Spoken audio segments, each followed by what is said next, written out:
100 రోజుల పాలనలో చంద్రబాబు మంచి ఫలితాలు చూపించారని ఏపీ శాసనసభ స్పీకర్ చింతకాయల అయ్యన్న పాత్రుడు సతీమణి 26వ వార్డు కౌన్సిలర్ చింతకాయల పద్మావతి అన్నారు.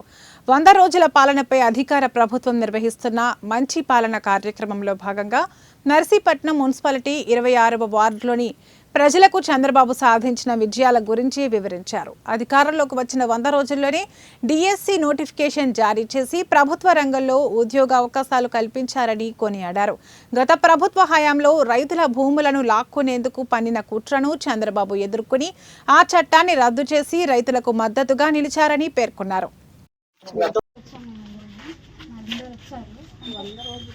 అంటే మనకి గెలిచిన తర్వాత 100 రోజులు అయింది కదా.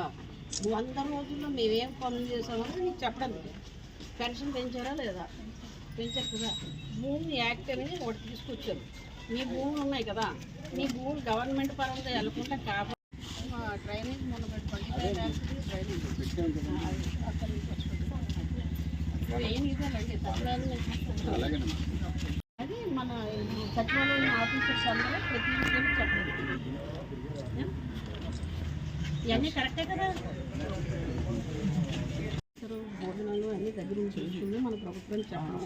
అన్నా క్యాంటీన్ 5 రూపాయలకి టిఫిన్ భోజనం పెట్టడం, ఇలాంటి మంచి కార్యక్రమాలు 100 రోజుల్లో మేము చేసాం అని చెప్పడం. గత 5 సంవత్సరాల్లో ఇందులో 100 రోజులు చేసిన దాంట్లో 1% కూడా